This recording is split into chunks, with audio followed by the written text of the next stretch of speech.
Bien, pues bienvenidos a esta nueva actividad del Centro de Apoyo a la Docencia. Muchas gracias por acompañarnos. Eh, Estamos ahora en una actividad que hemos denominado un seminario, que tiene programado duración entre las 3 de la tarde y las 5, eh, en la cual tenemos importantes invitadas, unas invitadas y dos invitados internacionales. Yo estoy muy agradecido de que ellos aceptaran poder compartir con nosotros.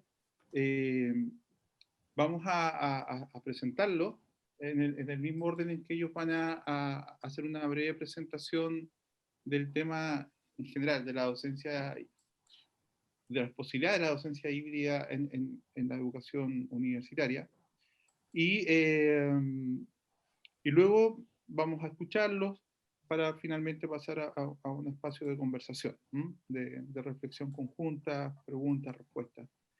Eh, esta actividad nace como una iniciativa desde la facultad y desde la preocupación, ¿cierto?, de proyectarnos en el tiempo de lo que va a pasar con esta cuarentena y con la docencia telemática o remota que estamos realizando. Y es importante conversar con personas, colegas que ya tienen más experiencia o por lo menos tienen mucho más recorrido, por decirlo así, que nosotros en este tipo de ámbito. Así que sin más, voy a presentar a nuestros invitados y vamos a dar inicio a su presentación. Está primero que nada, o la primera persona que va a acompañarnos es Eliana Ortiz. Ella es doctora en educación, magíster en educación, con énfasis en gestión educativa. Es especialista en gerencia educativa, ¿ya? Tiene experiencia en diseño curricular en educación superior eh, y especialmente en docencia universitaria. Ella es colombiana, pero está desde el año 2013 acá en Chile y trabaja en Temuco, en la Universidad de la Frontera. También tenemos a Francisco Recio Muñoz, es doctorando en educación por la Universidad Nacional de Educación a Distancia, es director del máster en TIC aplicadas a la educación en la Universidad Internacional de Valencia. Y tiene como línea de investigación la competencia digital, tecnología educativa, formación inicial docente, desarrollo profesional docente y reflexión docente.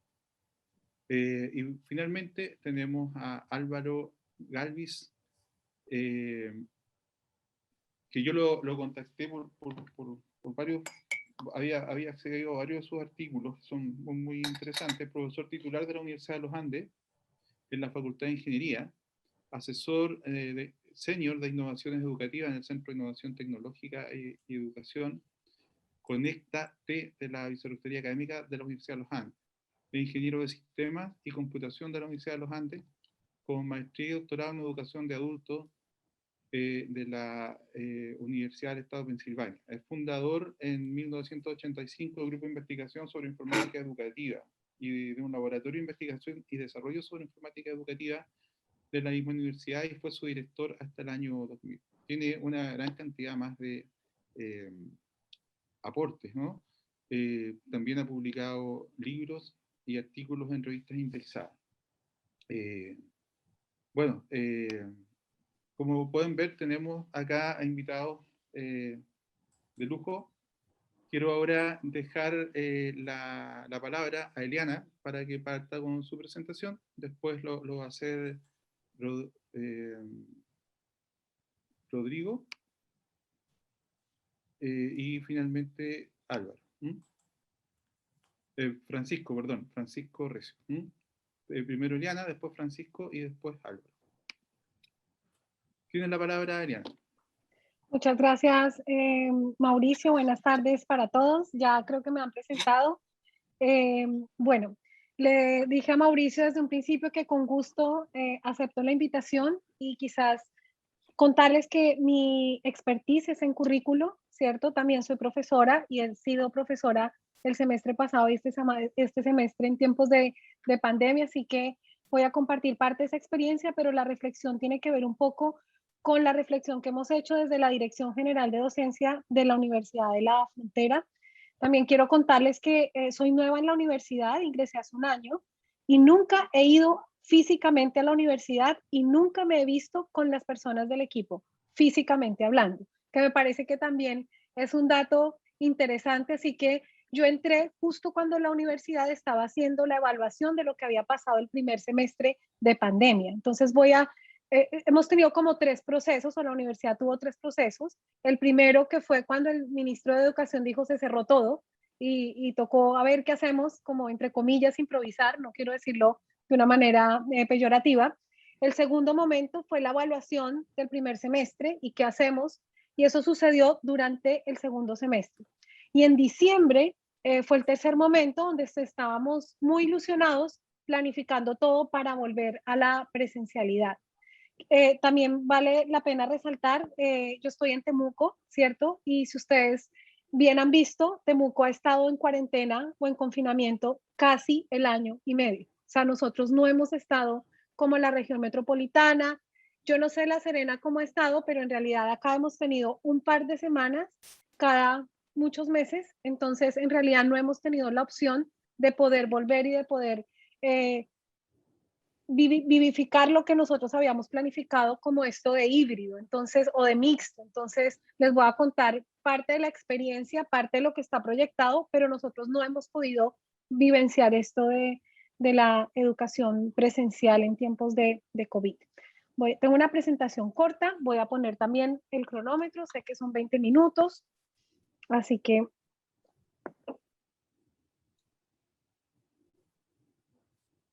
bien, entonces son nuestras experiencias y nuestras reflexiones de la docencia universitaria en contexto de emergencia, algunos aportes desde una mirada un poco más curricular.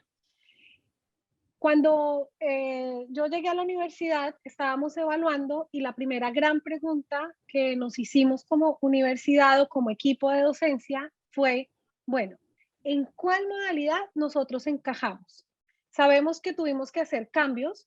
Todos los programas de la Universidad de la Frontera, toda la oferta educativa es presencial y se pensó presencialmente. Ahora no podemos ir a la universidad.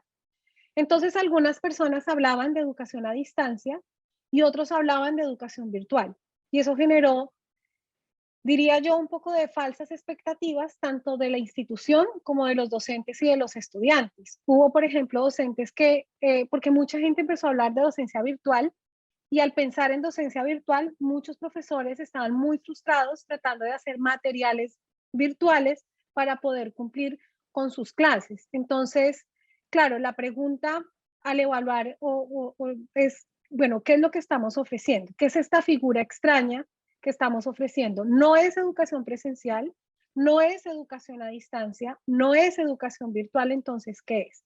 Y adoptamos un término que encontramos de una universidad colombiana, que es educación mediada por la tecnología, ¿cierto? Y esto quiere decir que es una educación que simula la presencialidad, pero que usa la tecnología. Entonces, o también se le puede llamar educación remota. Entonces, ese fue como el primer gran hallazgo que tuvimos para el segundo semestre.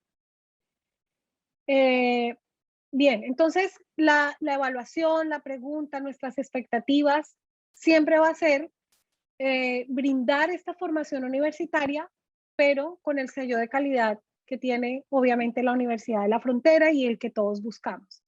Y quizás en el primer semestre el ojo se fue a la práctica docente, ¿cierto? Y todo el esfuerzo, necesitamos hacer algo, profesores, resolvamos esto, usemos las plataformas, y eso generó que hubo una presión muy grande hacia los docentes y también que hubo que mirar cómo la planificación de las clases se podía reformular de alguna manera. Una de las tensiones más grandes es que nunca supimos que iba a ser tanto tiempo.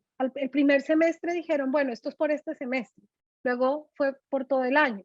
En diciembre dijimos, bueno, tal vez en mayo vamos a volver. Ya no ponemos fecha porque igual vemos que la cosa va como para larga. Muy probablemente este año vamos a seguir de la misma forma, porque Temuco, ahorita estamos en cuarentena, pero se supone que en 2 semanas volvemos a entrar otra vez en cuarentena, entonces tampoco se puede volver. Entonces esto es como lo que se ve, ¿cierto? Como lo que la los estudiantes y los profesores estaban vivenciando y lo que se ve, la práctica docente. Sin embargo, dentro de lo que no se ve, pues vienen aspectos curriculares y aspectos normativos que eran muy importantes y que allí estuvo también, digamos, la atención y también lo que se puede solucionar. Uno son las normativas de emergencia. Entonces la universidad tomó ciertas normativas que algunas fueron adecuadas, aceptadas, otras no tanto. Estas normativas, bueno, estaban relacionadas con, por ejemplo, con los semestres, cuánto tiempo iba a durar el semestre. Los estudiantes entraron en paro, entonces se negoció con los estudiantes que los viernes no iba a haber clase, que los viernes iba a ser para que ellos pudieran hacer sus trabajos. También, por ejemplo, hubo ciertos protocolos o normativas respecto de cómo iba a funcionar esta clase mediada por la tecnología. Entonces, que el profesor no podía pedirle al estudiante que encendiera su cámara. Si el estudiante no se conecta, entonces no pasa nada, que después la clase queda grabada, y ese tipo de situaciones que generaron muchísimas tensiones en la universidad y que durante el segundo semestre tuvimos que ver si realmente, bueno, hubo una redistribución de créditos que implicó una reducción también de semanas, porque habían semanas de receso y eso finalmente significa que se reduce.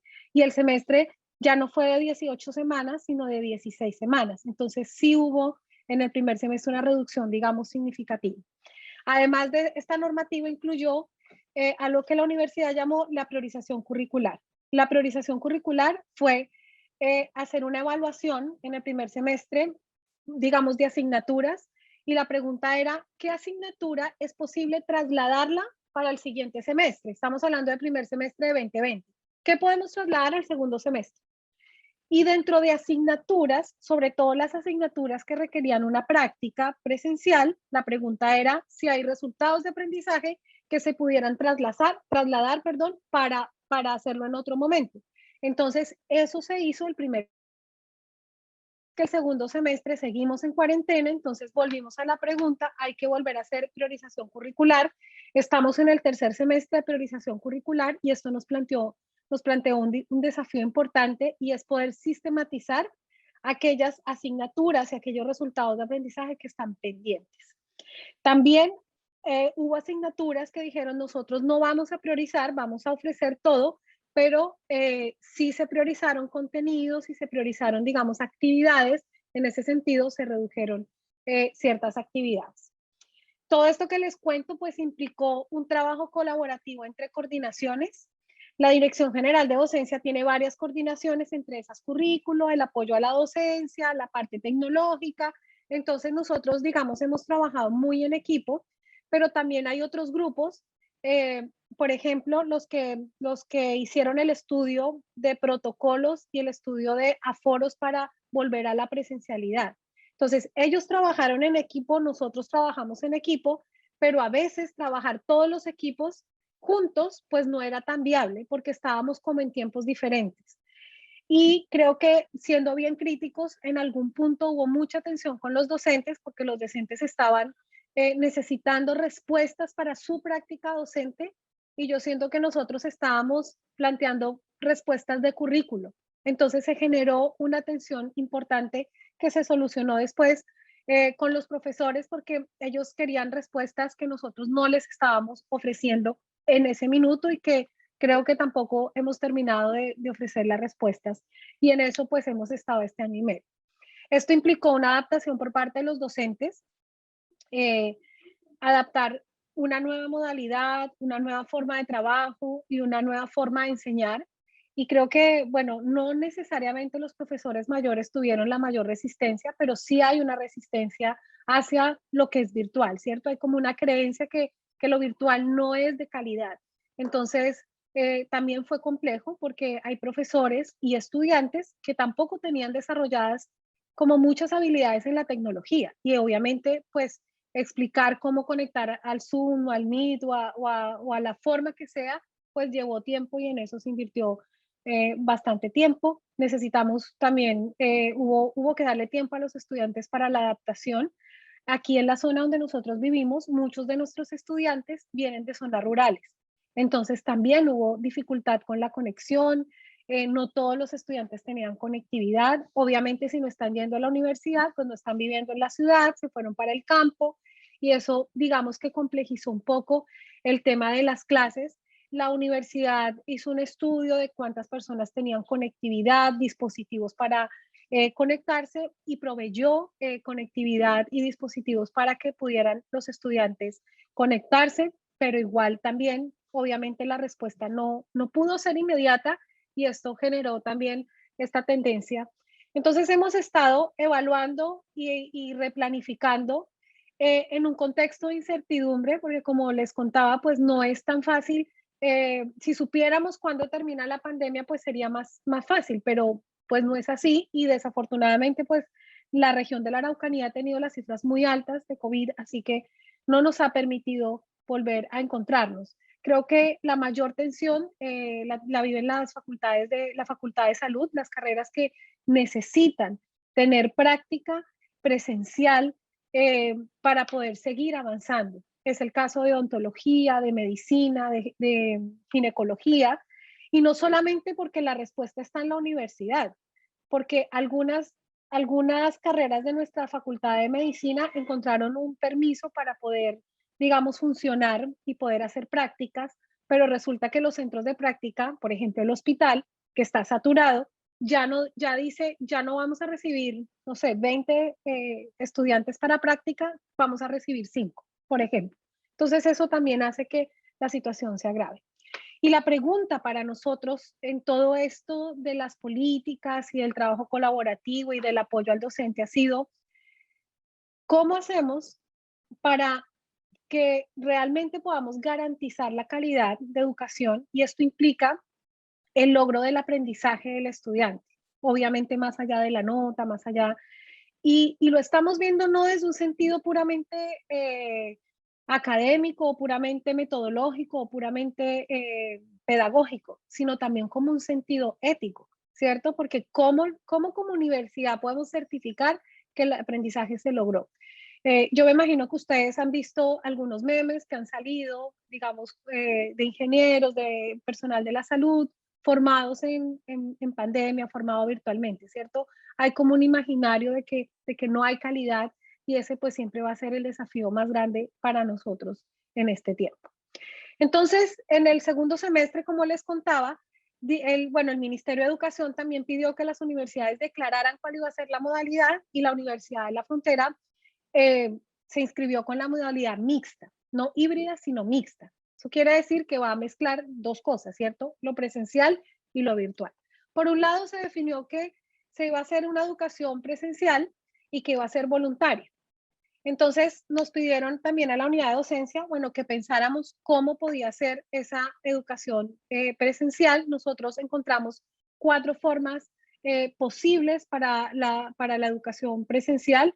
Una de ellas es que estábamos pensando, por ejemplo, que los estudiantes de primer año pudieran ir 1 o 2 días al campus porque ya tenemos 2 cohortes que nunca han ido a la universidad, que no se conocen entre ellos, que no conocen a sus profesores y dijimos, ya, puede ser un día para poder volver. Otro tipo de presencialidad muy necesitada, pues, es que los estudiantes puedan ir a la biblioteca, por ejemplo, o que tengan esta presencialidad para acceso a recursos, ir a la biblioteca, sacar un libro y volver a su casa, ¿cierto? Como no quedarse en la universidad, pero sí tener el acceso a los recursos. Obviamente la más importante es la presencialidad para prácticas de carrera. Nosotros pensamos que solamente iban a volver presencialmente las carreras que necesitaban eh, tener una presencialidad como obligatoria. Aquellas carreras que sus prácticas no se pueden sustituir eh, remotamente. Y esto no solamente es de las prácticas profesionales, sino de las asignaturas prácticas, por ejemplo, como laboratorios y como la necesidad de ir a ciertos lugares específicos o con ciertos implementos específicos que necesitan los estudiantes para el desarrollo de su aprendizaje. Entonces, esa fue otra. Y la última era la presencialidad para titulación, si es que había alguna carrera que tuviera alguna actividad obligatoria y necesaria para la titulación y así pues no perjudicar a ningún estudiante. Con el paso del tiempo, como les he contado, pues como no pudimos volver, lo que nosotros propusimos desde docencia fue generar una estrategia presencial de acuerdo al paso a paso que tiene el gobierno de Chile. Entonces, el paso 1 es que nadie sale de su casa, ¿cierto? Estamos en confinamiento, sin embargo, la Facultad de Educación, algunas carreras obtuvieron permiso para prácticas. Ese sería un caso. Esta presencialidad que tenemos aquí sería para el paso 2, que es cierto tipo de libertad, pero de ninguna manera que todos los estudiantes vayan a la universidad. Lo que sí se nos quedó, por ejemplo, fue la pregunta y la duda de hasta qué punto es voluntaria la presencialidad. Por ejemplo, ya para los estudiantes está claro que es voluntario, porque a los estudiantes les implica viajar desde las zonas rurales hasta Temuco, ¿cierto? Entonces lo que se dijo es, si una asignatura puede volver a la presencialidad, obligatoriamente debe indicarlo al principio del semestre para que el estudiante sepa que en algún momento del mes o del semestre va a tener que venir. Pero ¿qué pasa si un profesor no quiere volver? El profesor tiene la libertad de que también sea voluntariamente que no vuelva. ¿Qué pasa si el profesor tiene una patología que no le permite volver? En ese minuto no estábamos tan avanzados con las vacunas. Y bueno, esa es una pregunta que es un desafío. ¿Qué pasa si el profesor no puede volver a la presencialidad? ¿Se contrata otro profesor o qué va a pasar con aquello? Y respecto pues de la educación remota, sí hubo la necesidad, digamos, de evaluar la cantidad de estudiantes por conexión o por sección. Eh, Se habló mucho y los profesores, digamos, hacían mucho hincapié en la participación de los estudiantes, no solamente porque no se conectan muchos, sino porque a veces se conectan, pero nunca se abre la cámara, nunca se habla, nunca hay como esa participación. La pregunta sigue siendo cuáles metodologías se pueden adoptar y cómo podemos evaluar mejor el aprendizaje.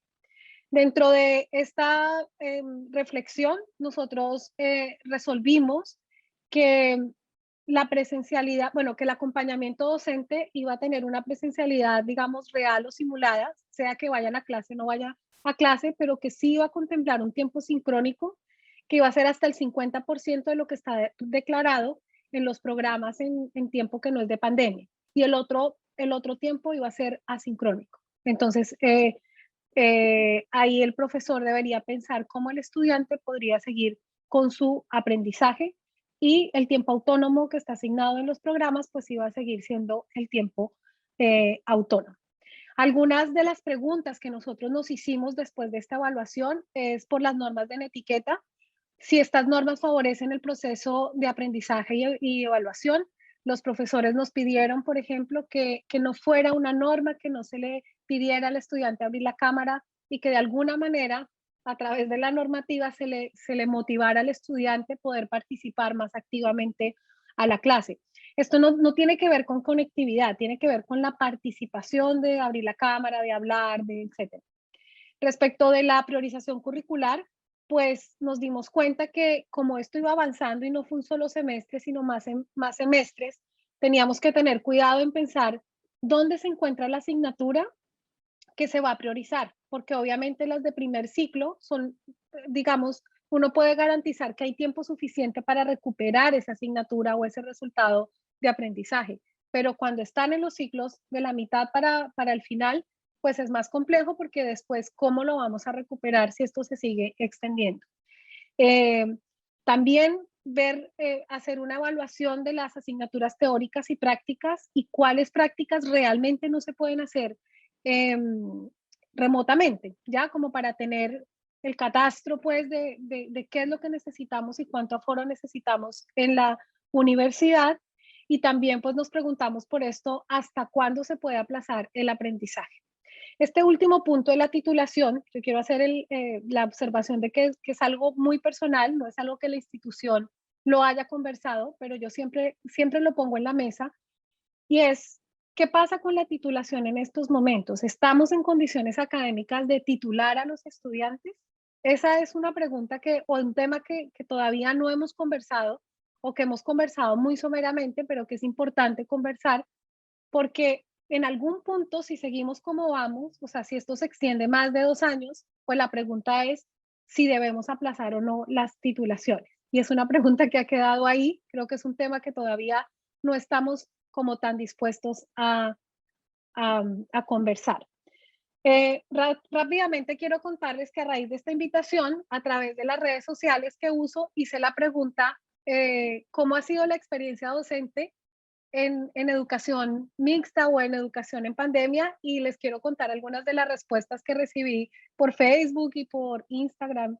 Eh, Uno es que los docentes decían que estaban un poco frustrados con el tema del seguimiento y la evaluación, que se le da como mucha oportunidad al estudiante, casi que se persigue al estudiante y que el estudiante no siempre responde eh, para, para que pueda ser evaluado. Esto no solamente hablando de la calificación con notas, sino del proceso de evaluación para hacer el seguimiento. Algunos de los que me contestaron que no son de la Universidad de la Frontera necesariamente, es más, es gente de Colombia y de Chile, me decían que la gestión institucional, que sienten que hay mucha flexibilidad para los estudiantes, pero poco apoyo para el docente. Y no solamente en términos, digamos, académicos, sino apoyo también con logística. Entonces, un docente me decía, al estudiante se le paga su conexión a Internet, pero ¿quién cubre el costo que el profesor tiene en inversión de equipos, de conectividad y de poder, digamos, volver su casa un lugar, no sé, la compra del micrófono, de los audífonos, etcétera, etcétera? Otro tema, digamos, que salió como negativo fue la autonomía del estudiante, que creo que es un tema que se ha evaluado en Chile, que se ha estudiado harto. La falta de autonomía, por lo menos lo digo por las universidades del sur, y obviamente con la educación a distancia o remota, perdón, pues el tema de la responsabilidad de la autogestión sigue siendo un desafío para los estudiantes. La informalidad del proceso educativo tiene que ver con esto de la informalidad. Bueno, un profesor me decía, oye, los estudiantes abren la cámara y están en pijama, están en la cama acostados, o le dicen, no, profe, es que estoy cocinando. Entonces también se volvió como un proceso un poco informal. El WhatsApp se volvió como un medio formal, ¿cierto? Las universidades tienen sus plataformas y todo, pero los estudiantes escriben a la hora que quieren, cuando quieren, sin horarios, y esto pues también es dificultoso. Y el ambiente de aprendizaje, muchos decían, es muy cómodo trabajar en la cama, en la casa, perdón, pero también hay muchas distracciones, ¿cierto? Y bueno, los que somos padres sabemos que a veces uno está con el ojo en la clase y también con el ojo en la casa o tiene que estar pendiente de otras cosas y eso también dificulta el aprendizaje. Voy a pasar 2 minuticos, Mauricio, pero ya voy terminando. El desarrollo de las competencias tecnológicas, tanto para docentes como estudiantes, también es un aspecto que lo tildaron como negativo, pero unas cosas negativas, perdón, positivas fue la internacionalización de la educación. Esta posibilidad de podernos encontrar, hoy estamos España, Chile, Colombia, ¿cierto? Sin movilizarnos desde nuestra casa, sin gastar tanto dinero, pues es algo que se le abona, digamos, a la pandemia. Los repositorios de las clases, el hecho de que el estudiante pueda ir y volver a escuchar la clase, para quienes lo hacen, también es algo positivo. Y como otras dos cosas negativas, pues las metodologías inadecuadas. Un profesor me decía que su hijo, que es universitario, le decía que las clases parecían un podcast y no una clase. Entonces, que también era un poco tedioso poder volver a revisar y poder ver nuevamente la clase. Y finalmente, pues la absoluta dependencia del Internet. Si se nos fue la luz, si se nos fue el Internet, nos quedamos sin la posibilidad de poder enseñar. En un aula presencial se fue la luz y no hay tecnología, no importa, conversamos y hay tablero y hay marcador y con eso hicimos la clase. Finalmente, algunas reflexiones que nosotros tenemos desde el currículo. Una es que es importante hacer un análisis de la carga del estudiante, ¿cierto? ¿Cómo estamos gestionando la autonomía del estudiante con el sistema de créditos transferibles que hay en Chile? Yo sé que en Colombia también hay créditos y me imagino que en España también. Entonces, sigue siendo, digamos, algo por trabajar tanto en lo presencial como en lo remoto. En la educación remota, el análisis de la carga de docente es muy importante porque realmente los docentes están sobrecargados, ¿cierto? Entonces es importante que las universidades se preocupen por analizar cuánto tiempo está invirtiendo el profesor en su clase en relación o compararlo con la presencialidad y ver cómo nosotros podemos brindar alguna ayuda para esto. El análisis de los aprendizajes que quedaron pendientes, esto es por la priorización curricular que hicimos en la Universidad de la Frontera. Análisis de las necesidades identificadas por las facultades para el retorno presencial. Esto yo creo que es súper importante. Si bien es cierto, todavía no vemos el cuándo vamos a volver, retornar a la presencialidad tal como la conocíamos va a ser difícil y quizás no va a ser tal como la conocíamos. Y creo que ahí nos toca repensar un poco y prepararnos para aquello. Las propuestas de parte de quienes apoyamos la docencia para diversos contextos. Esta vez fue el coronavirus, pero de aquí en adelante nos toca prepararnos y nos toca formarnos para cualquier cosa que pueda venir. Explorar y adoptar nuevas metodologías que se pueden quedar no solamente en pandemia, sino post pandemia. Hay muchas metodologías activas que pudiéramos realmente y conscientemente poder prepararnos para esto. Y finalmente, explorar la alfabetización tecnológica y la educación virtual, que creo que en Chile aún falta un poco para aquello. Entonces, estas son algunas de nuestras reflexiones. Muchas gracias. Muchas gracias, Eliana. Muy interesante todo. Yo le pido a las y los colegas que están acompañándonos que anoten sus preguntas, por favor, para hacerlas al final, para que no se les vaya a olvidar ahí. Vamos ahora a continuar inmediatamente con Francisco Recio. Por favor, Francisco, te escuchamos. Muchas gracias, Mauricio. Gracias por la invitación, tanto de Mauricio como de Hugo, para participar del seminario de hoy. Buenas tardes para todos ustedes, buenas noches desde el otro lado del charco. Voy a compartir pantalla, una pequeña presentación.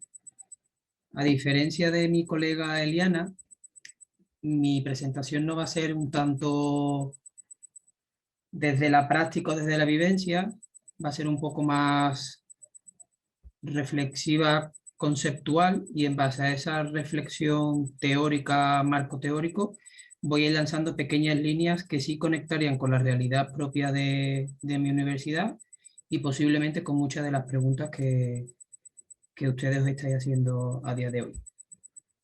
Para contextualizar un poco, aunque ya en la presentación se indicó, actualmente me encuentro trabajando como director del máster en TIC, aplicadas a la educación en la Universidad Internacional de Valencia, para que todos y todas entiendan un poco el tipo de universidad en la que ejerzo docencia y coordinación.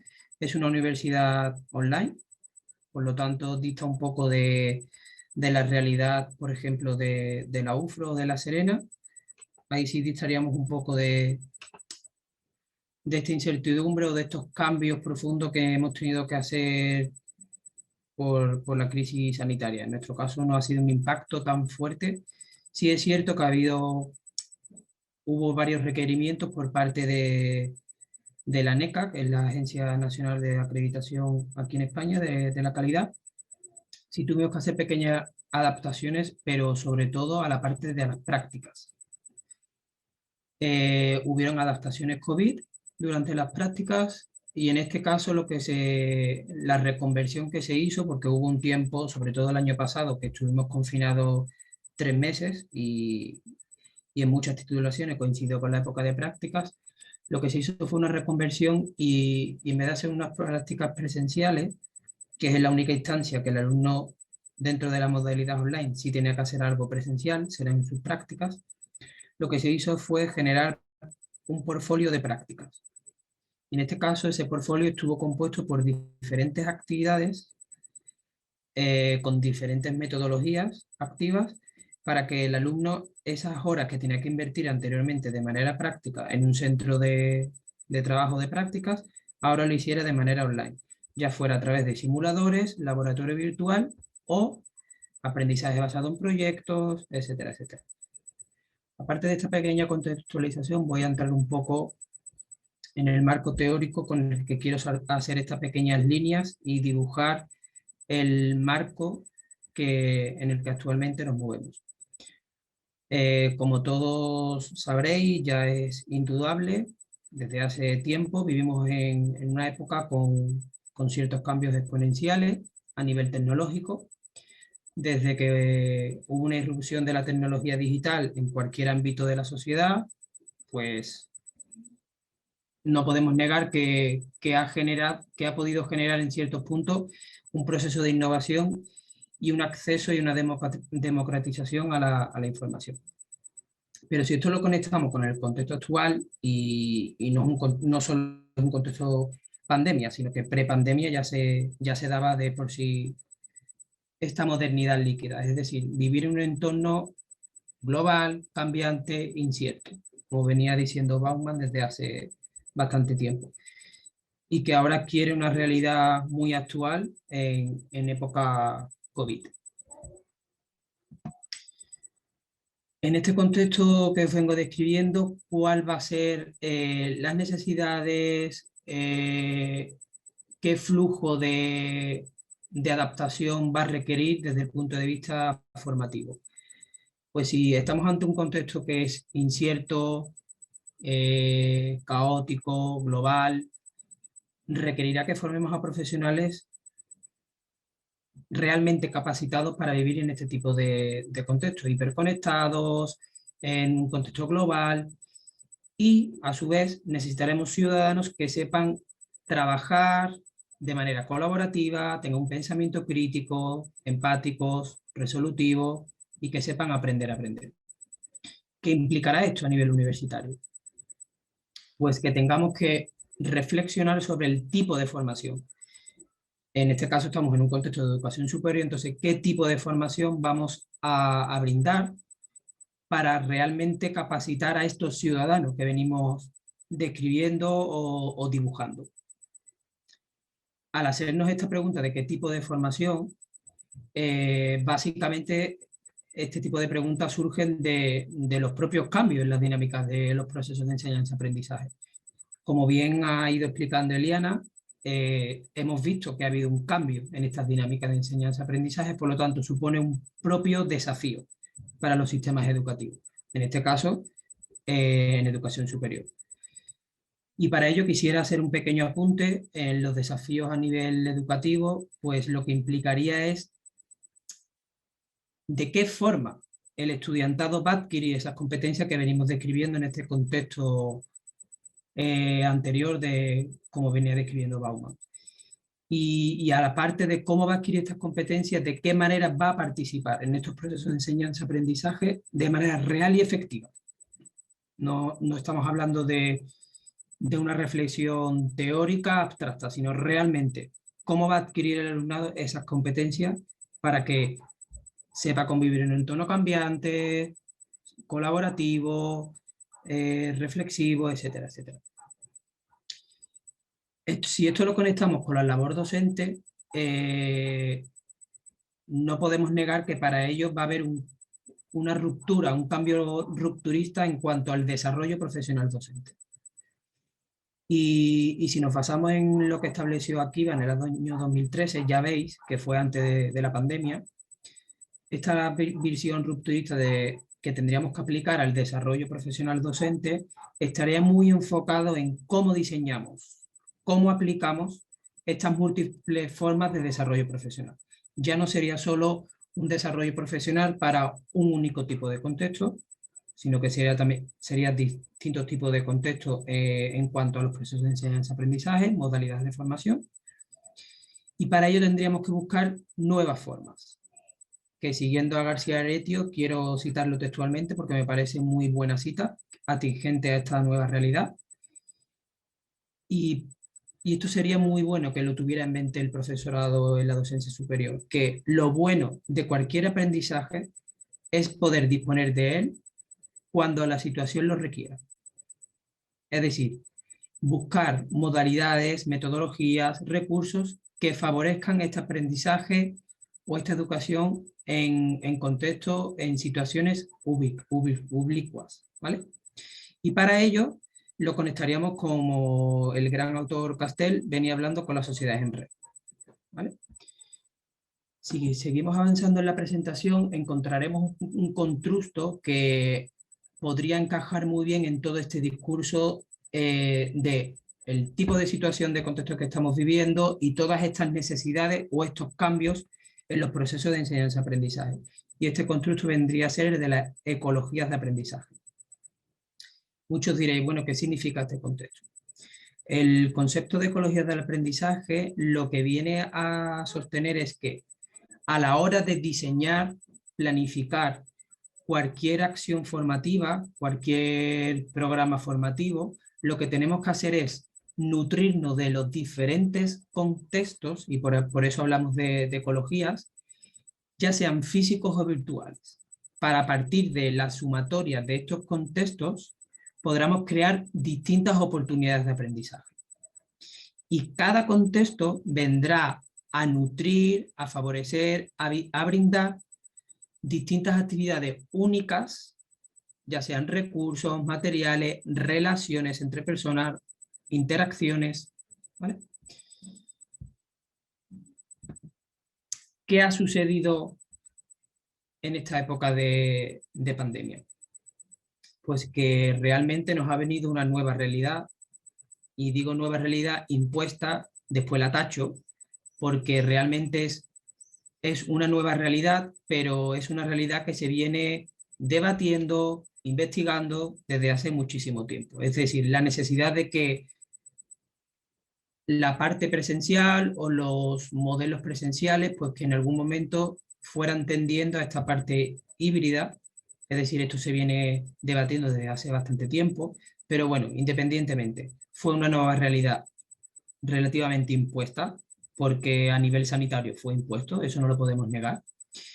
Y en este sentido, he rescatado dos imágenes de un artículo del New York Times, que fue escrito por Jorge Carrión, en el que hablaba de la estética de la pandemia. Si veis, en la imagen de la izquierda, nos encontramos con una imagen de un edificio. Aquí en Europa o en España fue muy común salir al balcón para aplaudir a los sanitarios. Sé que en Chile también fue muy común, sobre todo en región metropolitana, donde hay muchos edificios. A lo mejor en las zonas del sur pues no salió un balcón, salió una casa. Pero para que veáis la estética, la nueva estética que se creó en la pandemia con este edificio, cada ventana es una casa de un vecino. Pero si esta estética la trasladamos al aula, nos encontramos con Zoom. Vamos, con Zoom o con cualquier plataforma de videoconferencia. Estáis viendo que se fue generando una nueva estética en la pandemia. Y esta nueva estética es la que quiero conectar en mi ciclo de reflexión de hoy, en el seminario de hoy, que es donde más me quiero centrar, en esta nueva estética o nueva realidad. Esta nueva realidad, en el caso de la Vue, vino a detectar, sobre todo en la titulación en la que dirijo, aunque nuestra metodología ya era, se incluían diferentes instancias, tanto sincrónicas como asincrónicas, sí es cierto que el alumnado en cada asignatura del plan de estudio, en cada asignatura tiene que a la semana participar en 2 instancias sincrónicas, aunque no son obligatorias, quedan grabadas en diferido. Pero bueno, haciendo no solo un barrido general que recoja solo la realidad de la Vue, sino que voy a intentar hacer un barrido que recoja a muchas realidades, no solo la online, sino la que pasó de la educación presencial a un entorno no presencial de emergencia.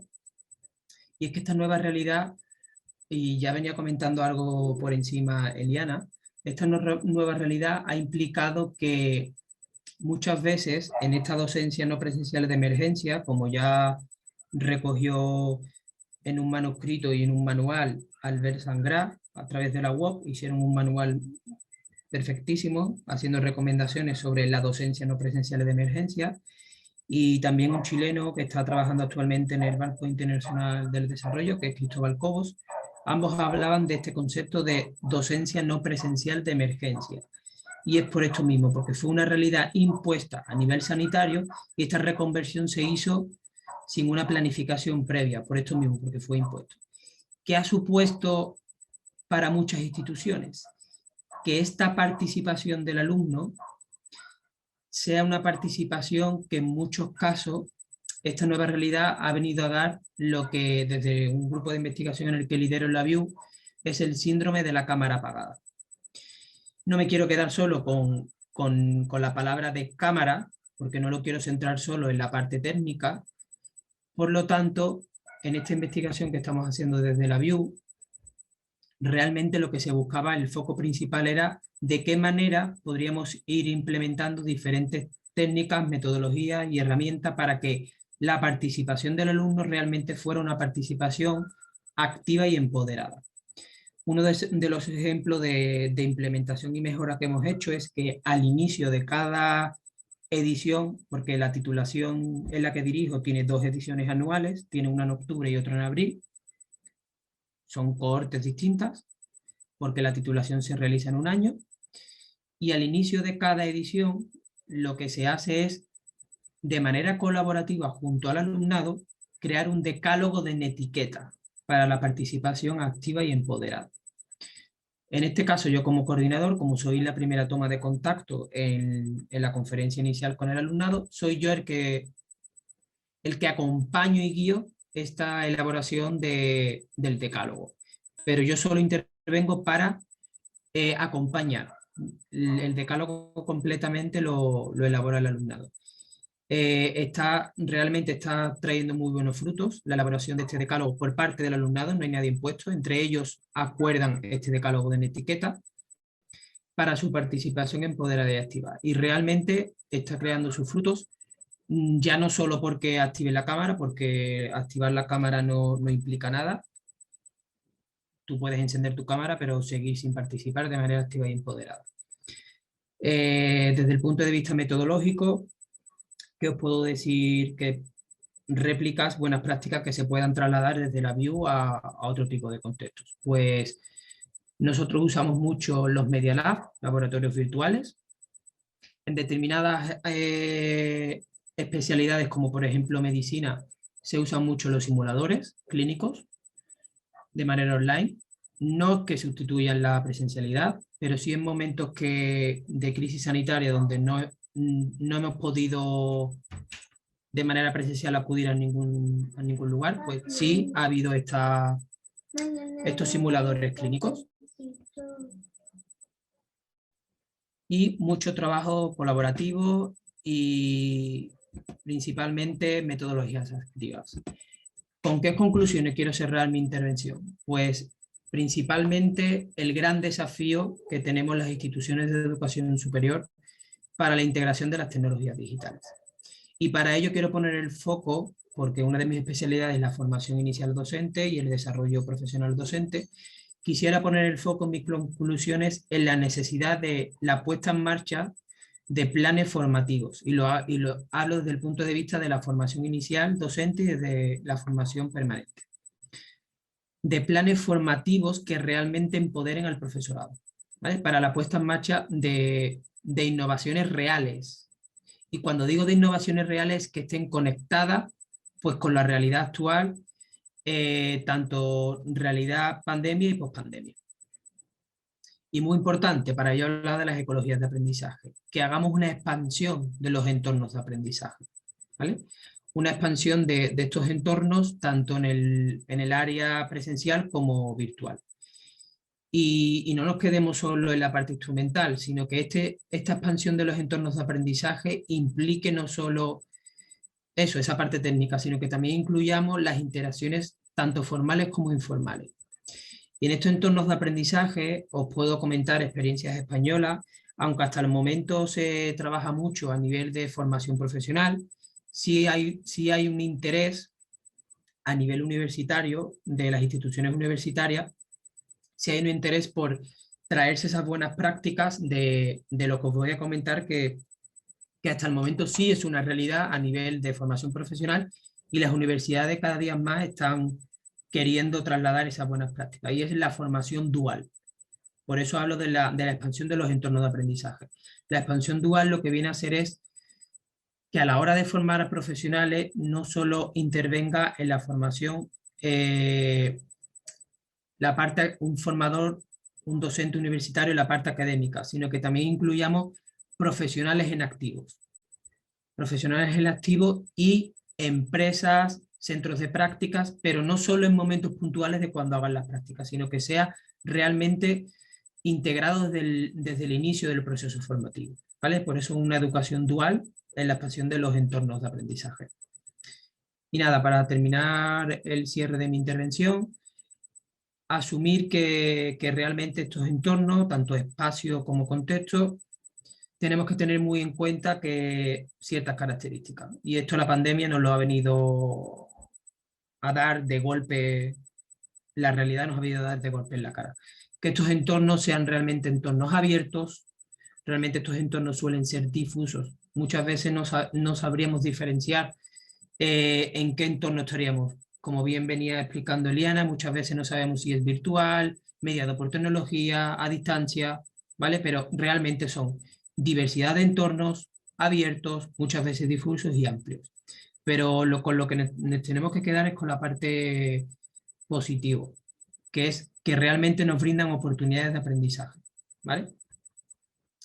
Y en esta oportunidad de aprendizaje también tendríamos que tener una visión crítica y reflexiva. Y es que si este entorno se va abriendo y se va haciendo cada vez más difuso, muchas veces las organizaciones de educación superior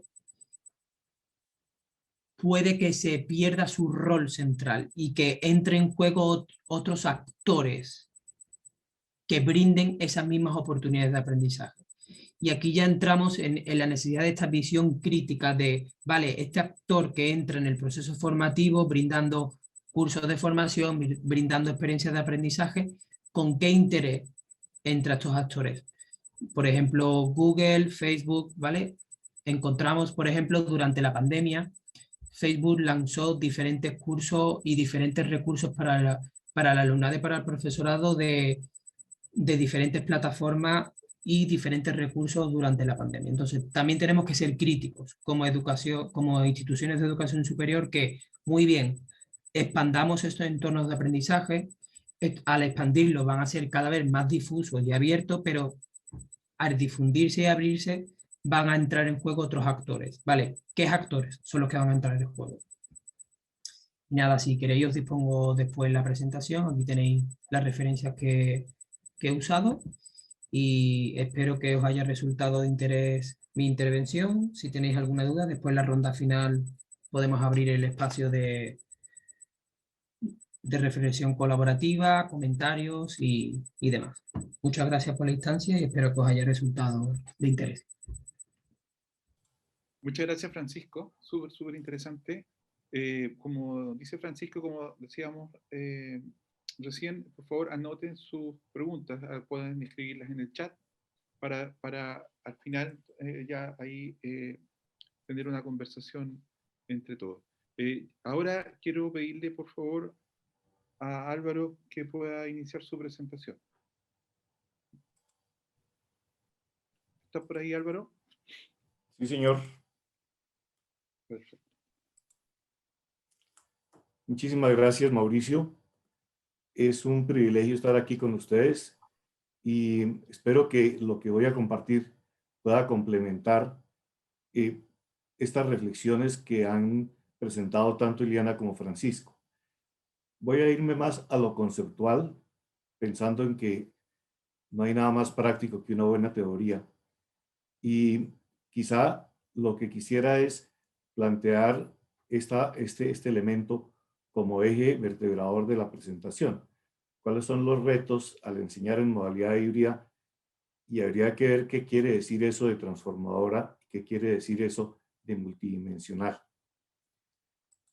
Inicialmente, quisiera traer a colación algo que presentó Eliana, y es que cabe moverse uno en distintas modalidades y hay gente que puede sentirse más cómoda en la presencial e indudablemente la gran mayoría de los docentes se sienten así, pero cuando llega una coyuntura como la pandemia, pues hay mucha gente que comienza a decir, bueno, pues dado que la presencialidad no es viable, ¿será que hacemos distante? Y entonces distante puede ser como por correspondencia o por radio o de alguna otra manera, o hacemos virtual apoyada en tecnología, o hacemos mezclas espaciotemporales combinadas, o hacemos mezclas entre lo que decía Francisco sobre la dual, donde el entorno laboral, el entorno práctico se combina con el entorno, digamos, formal institucional. Lo cierto es que no hay una mejor respuesta, sino que este es un punto de partida que hay que tomar. Para poder entrarle al tema de lo híbrido y de, digamos, los retos que esto plantea, quise traer a colación el tema de lo blended. Lo blended es algo que ya tiene mucho tiempo, lo trajo Graham desde el 2006, y básicamente lo que nos estaba hablando era de una combinación entre presencial y mediada por computador, y en esa combinación lo que cabe es un continuo desde algo que es totalmente cara a cara hasta algo totalmente en línea, donde lo blended tiene una reducción en lo presencial, en tiempo de contacto, pero caben situaciones en las que uno puede usar tecnología sin tener esa reducción o centrarse fundamentalmente en lo que es en línea. La verdad es que esto es algo muy importante, pero no es necesariamente completo, ni es lo que más enriquece cuando hablamos de educación híbrida. ¿Por qué? Porque está perdiendo de vista un elemento, que es que entre estos dos entornos, el de aula de clase presencial y virtual, existe el trabajo autónomo.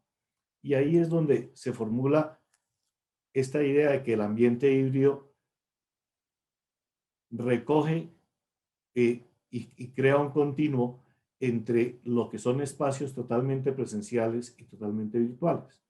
En la gráfica lo que vemos es algo que puede ser muy típico también en otras partes, un semestre en un programa híbrido donde por la naturaleza del tema que era desarrollo regional, pues había presencialidades, y las presencialidades pues eran de 2,5 días, y luego venían virtualidades de 27 días aproximadamente, y eso para los 5 cursos del semestre, lo cual ameritaba que la gente viniera a la universidad una vez cada mes más o menos, y entonces ese era un modo de virtualidad.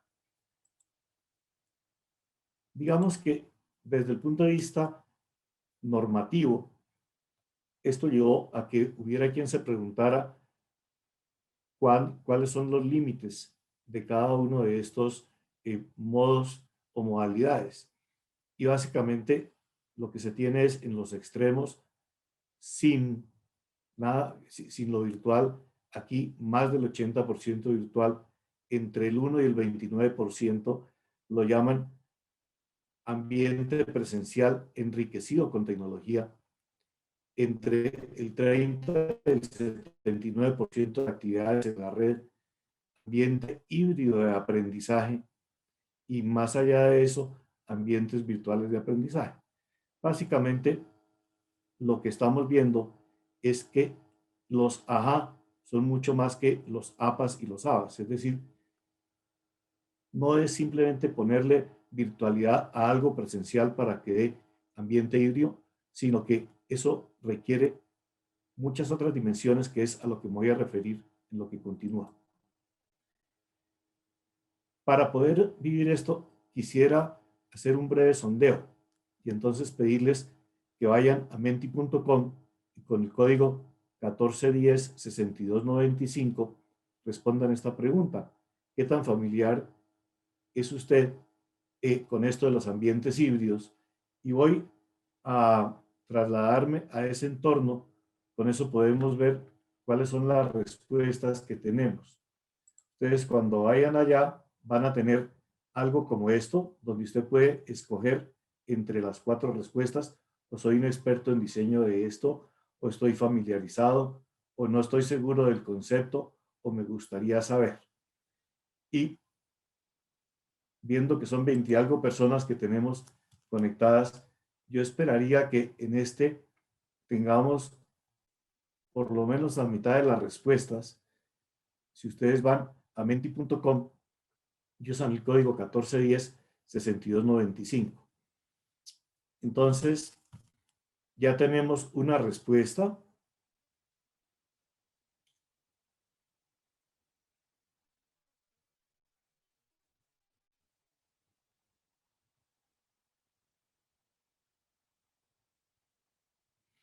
Bueno, tenemos 5 respuestas y yo creo que todavía tenemos oportunidad de obtener otras.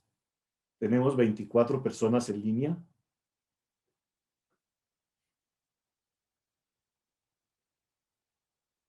Entonces, lo que estoy viendo es que vale la pena tratar de ahondar un poquito en qué es eso del concepto de ambiente híbrido y qué significa lo transformador y lo multidimensional. Pues con eso, como resultado de este pequeño ejercicio, quisiera compartir con ustedes un pequeño ejemplo que nos puede ayudar a entender esto.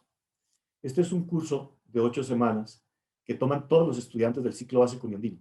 Es un curso de 2 créditos que tiene 2 horas por semana en ambiente físico y 8 horas por semana en ambiente virtual y entorno virtual. Así era, ahora obviamente es totalmente virtual, pero estaba pensado para que al comienzo la persona, digamos, en modalidad presencial se comenzara a familiarizar con el tema y generara un sentido de cuáles son sus percepciones respecto a lo que es el país, lo que es Colombia. El tema es espacio, tiempo y diferencia, y el objetivo es lograr que cada quien logre encontrar qué es lo que tiene sentido desde el punto de vista de posición personal respecto a lo que se entiende por Colombia, que no es la Colombia, sino son muchas Colombias, dependiendo de cada uno cómo la perciba. Y luego miren ustedes que hay 3 semanas en las que se trabaja un segundo tema, pero se va pasando de presencial a blended y luego se continúa en blended. Y este el segundo tema es un tema dirigido respecto a cómo analizar el problema de la tierra en Colombia. Y luego se les da un abanico de problemas para que cada quien lo analice con su grupo y se comienza trabajando virtual. Hay encuentros presenciales, luego se trabaja blended y acaba blended.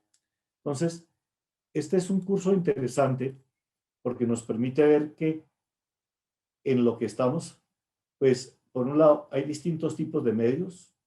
Hay unos que son eminentemente expositivos, como las lecturas, como los videos, pero hay otros que son eminentemente interactivos, como el trabajo colaborativo y la discusión en grupos, y otros que son muy activos, como es el uso de recursos para expresar lo que uno va sacando. Pero eso se puede hacer en entorno institucional o en entorno, digamos, bajo control de cada quien. Con eso como contexto, quisiera compartir este concepto que nos puede ayudar a entender qué es lo multidimensional. Básicamente, Rossetti y Frasset lo que hicieron fue destacar que lo blended era mucho más allá que entornos, espacio y tiempos, sino que además tenía, por ejemplo, tipos de experiencias, tenía modos de enseñanza, tenía tipos de recursos, tenía ambiciones personales y todo esto también dentro de posibilidades grupales. Entonces, en los estudios que hicimos sobre esto, llegué a formular una propuesta en trabajo conjunto con los otros miembros del grupo con el que interactúo, alrededor de estos distintos elementos que son las dimensiones para crear ambientes híbridos y transformadores. Indudablemente, pues, de los conceptos anteriores ya teníamos lo de espacio y tiempo, con interacciones contiguas o distantes, o sincrónicas o asincrónicas, pero también tenemos las pedagogías que pueden ser centradas en el docente o centradas en el estudiante, y los medios que pueden ser, como mostraba en el ejemplo anterior, o activos o expositivos o interactivos, y las experiencias pueden ser formales, no formales o informales, y eso obviamente se da en entornos que pueden ser institucionales, aulas físicas o virtuales, o bajo control del usuario en el lugar o en el trabajo, o simplemente en el ciberespacio. Y dependiendo del tipo de experiencias, esto puede tener eje de control en el docente cuando es muy convencional, en los estudiantes cuando estamos hablando de aprendizaje colaborativo y de grupos de interés cuando estamos tratando de construir a partir de esto. Esto tiene muchas oportunidades, como podemos ver en esto. Por un lado, los tiempos flexibilizan los tiempos para aprender. Y cuando hablamos de flexibilización de espacios y tiempos, pues entramos como en la dimensión convencional de la hibridación. Pero cuando hablamos de las pedagogías, comenzamos a apoyar diversidad de estilos. Y cuando entramos a los medios, entramos a autogestión de procesos de aprendizaje. Y si tomamos en cuenta esto de aquí abajo, las experiencias, los ejes de control, nos damos cuenta que entramos al terreno de la educación a lo largo de la vida y cuando hablamos de los entornos a la racionalización de esto. Entonces, esto pues nos permite de alguna manera tener una primera o una segunda reflexión sobre qué es esto de la modalidad híbrida multidimensional. Quisiera, si el tiempo nos lo permite, auscultar lo que ustedes estén pensando en relación con esto alrededor de un pequeño ejercicio que básicamente ustedes encuentran en el mismo sitio, pero lo que les estoy pidiendo ahora es que utilicen una palabra en cada una de estas casillas para poder expresar qué es lo más retador de enseñar en esa modalidad híbrida, tomando en cuenta múltiples dimensiones y cuidando que haya transformación en el sentido de pasar de centrado en el profesor a centrado en el estudiante. Entonces, los invito a que compartan sus respuestas y enseguida analizamos qué nos dicen.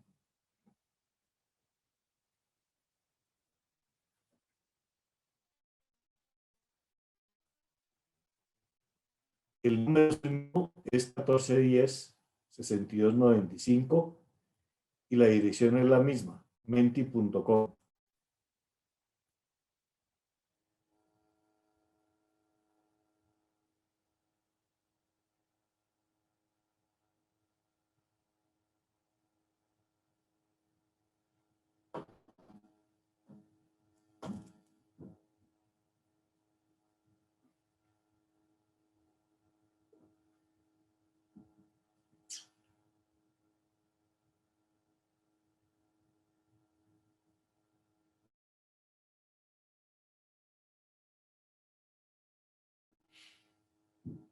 El tamaño de las letras, la coincidencia que hay,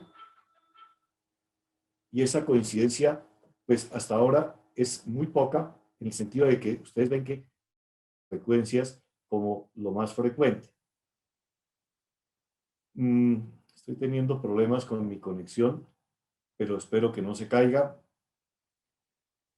Ya comenzamos a ver que, por ejemplo, la motivación y la evaluación son temas importantes. Nos los había dicho Eliana, que algo que es muy difícil en estos entornos es lograr que la gente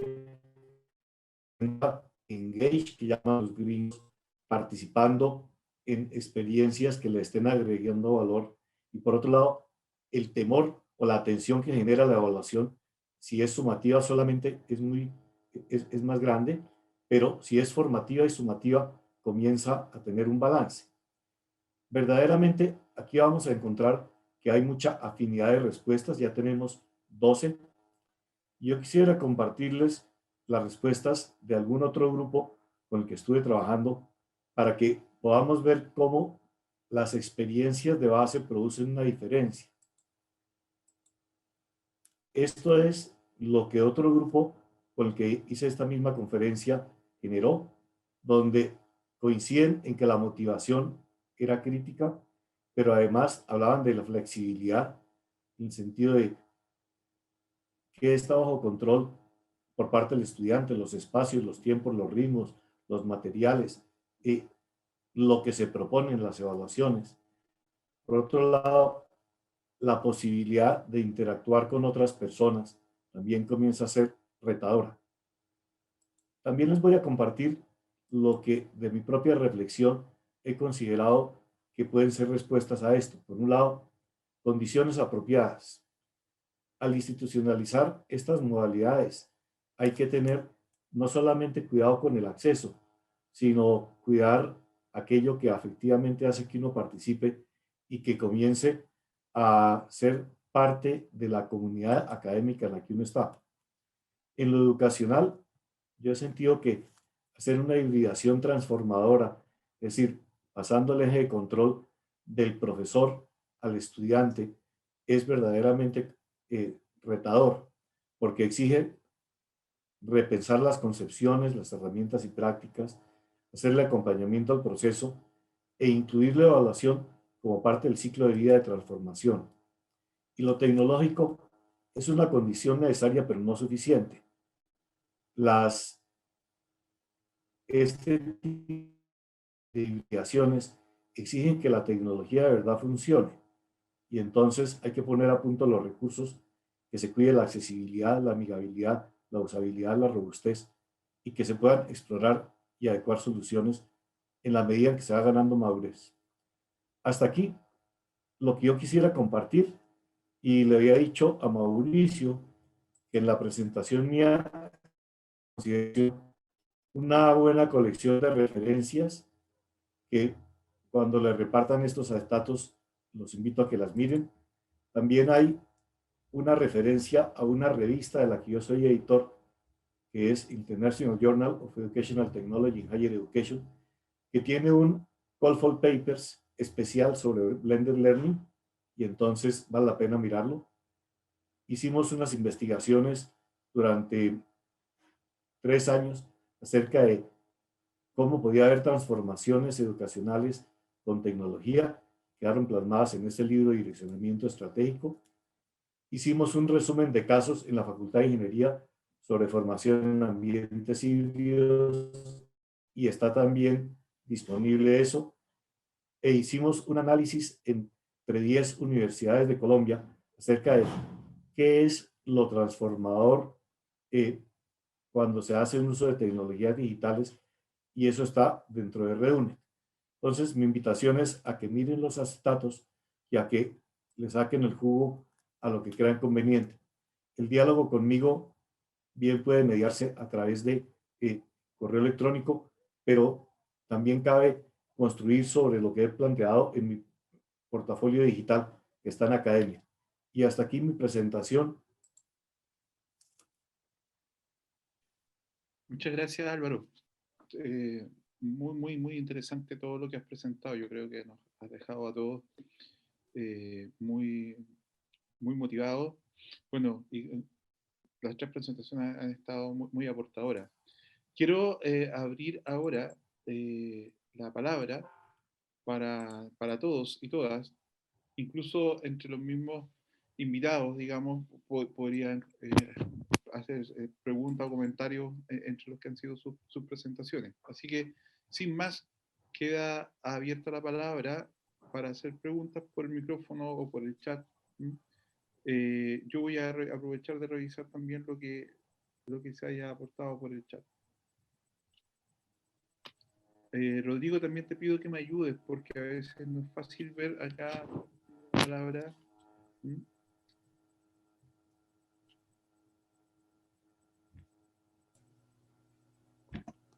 Sí, hay una pregunta que nos dice Hugo.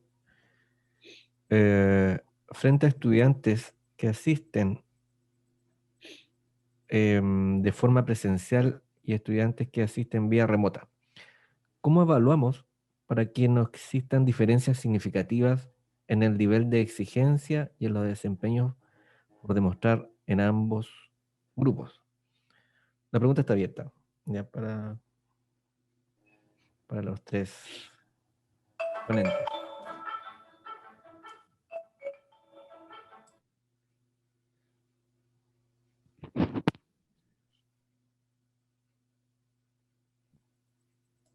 ¿Me animo yo primero?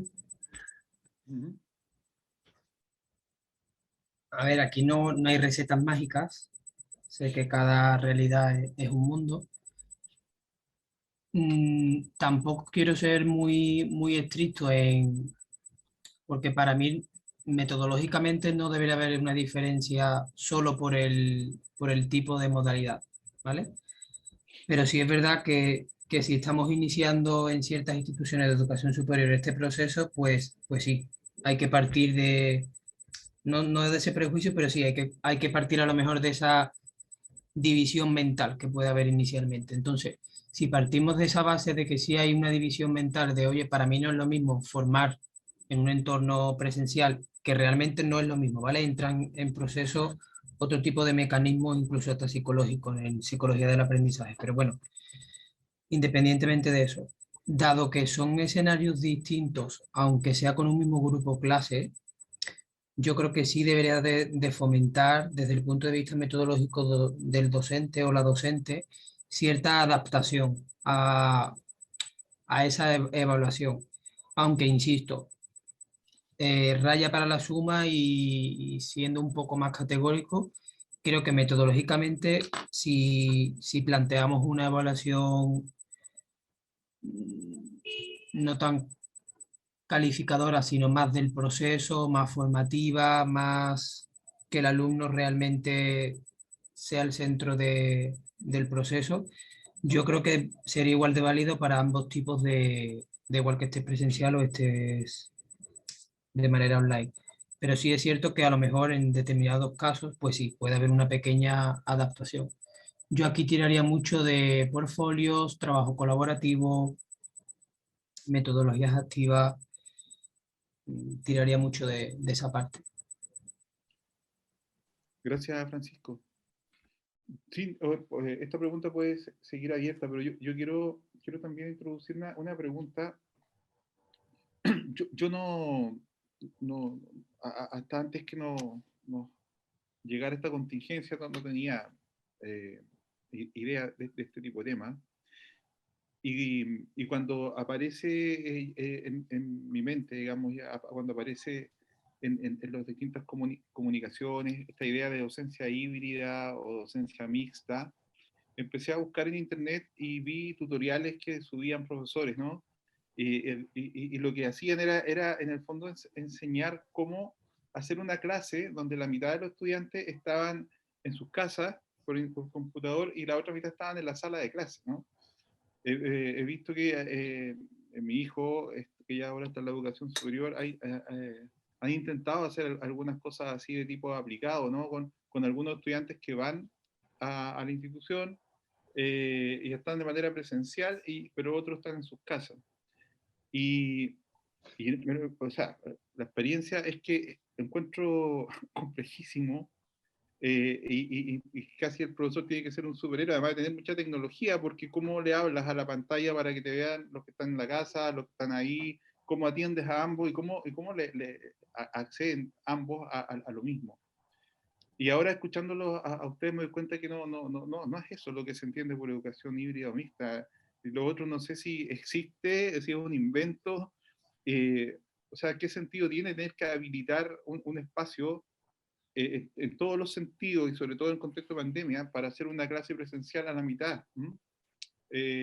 Cuando se hace bien para que todos estén en sus casas o se hace bien para que todos estén presentes. Pero esta cosa como mixta la encontré tan extraña.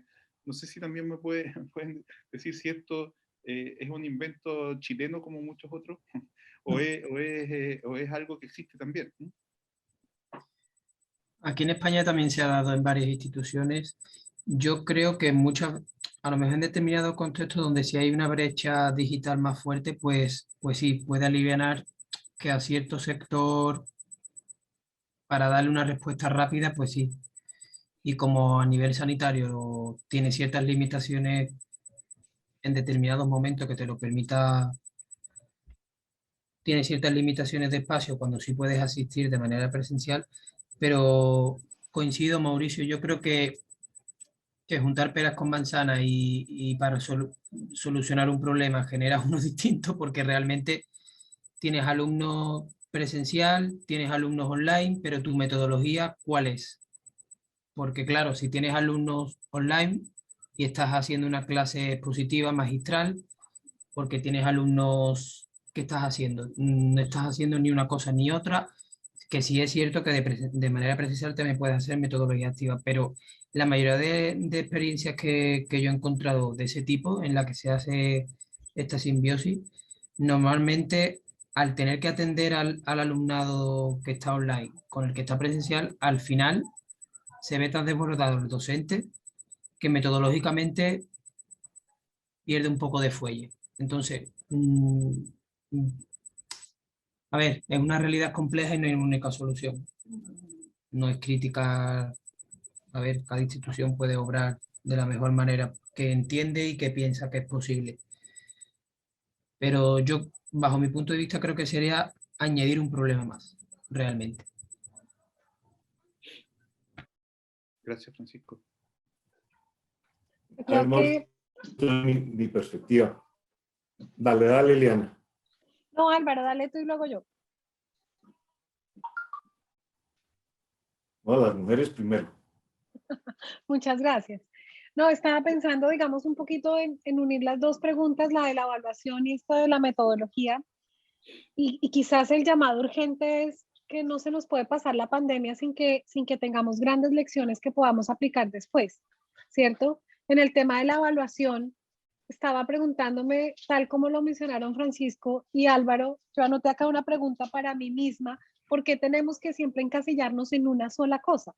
Creo que, y lo digo con muchísimo respeto, creo que los currículos acá en Chile son muy, muy poco flexibles y las modalidades son muy poco flexibles. Entonces, yo les contaba al principio, yo soy colombiana y algunos temas virtuales, yo tuve la oportunidad de certificarme como tutora virtual en Colombia, pero no porque mi universidad fuera virtual, sino porque el gobierno de educación, perdón, el Ministerio de Educación dijo, oigan, vamos a alfabetizar a todo el mundo y hace muchos años, o sea, hace como 15 años, yo tomé cursos y digamos, y me formé en ciertas áreas. Yo no soy experta, ni trabajo TIC ni nada, pero sí hubo una preocupación que creo que acá en Chile estamos un poco, que nos hace falta un poco, digamos, esta alfabetización digital y esta posibilidad, abrirnos a la posibilidad de la educación virtual. Entonces, cuando preguntan, por ejemplo, por la evaluación, con los presenciales y con los virtuales en esta modalidad híbrida que es, pero que no es, pues, ¿por qué tenemos, por ejemplo, que pensar en que la evaluación debe ser en pandemia y sin pandemia un solo instrumento para todos los estudiantes? ¿Qué tal si brindáramos más de una posibilidad? Yo sé que eso es más trabajo para los profes, pero quizás si abriéramos más de una posibilidad que el estudiante pudiera elegir o hago esto o hago lo otro. Finalmente es demostrar la competencia, es demostrar el aprendizaje y eso se puede abordar de diferentes formas. Aquí en esto de lo presencial y lo virtual puntualmente, yo me preguntaría si para los que van presencial es necesario que la evaluación sea sincrónica, porque si la evaluación es asincrónica, puede ser igual el mismo instrumento para todos. Y creo que a veces tenemos esa angustia de que si yo no estoy como profesor, si yo no estoy encima y no estoy vigilando, el estudiante no lo va a hacer o lo va a copiar. Y creo que ahorita en pandemia, el tema de copiar y el tema de que, yo no sé si ustedes vieron una noticia, pero hubo una profesora que le hizo tapar los ojos al estudiante, no recuerdo en qué país, para presentar el examen. Esto es absurdo porque siente que va a copiar y claro, en pantalla cualquiera puede, yo pude haber leído todo lo que les dije o los que están presentando sus tesis doctorales pueden leer todo de la pantalla, pero la competencia que nosotros estamos midiendo no es la memorización, quizás es la reflexión, es cómo lo escribe, o sea, tenemos que ir un paso más allá en la concepción de la evaluación y creo que eso nos puede liberar un poquito, pero obviamente al principio nos va a poner un poquito más de trabajo y concuerdo absolutamente con Francisco con esto de lo híbrido que estabas diciendo, Mauricio. Y el problema es que, ¿qué va a pasar, digamos, cuando ya no tengamos tantas cuarentenas? Yo le pregunto eso siempre a la vicerrectora y a docencia, le digo, tenemos que imaginarnos que no vamos a poder volver. Por ejemplo, acá en el sur, las salas de clase son de 60 estudiantes, según la asignatura, pero en promedio los grupos son muy grandes. Yo dudo que vamos a tener 60 estudiantes nuevamente en una sala. ¿Qué va a pasar? ¿Van a contratar un segundo profesor para tener dos grupos de 30? ¿O es que la modalidad, entre comillas, híbrida o mixta se va a quedar? ¿Cierto? Entonces creo que deberíamos adelantarnos un poquito a la reflexión y a pensar cómo lo hacemos. Creo que Álvaro ha presentado buenas experiencias y creo que nos toca mirar a los países vecinos y aprender de los países vecinos sin tanta resistencia.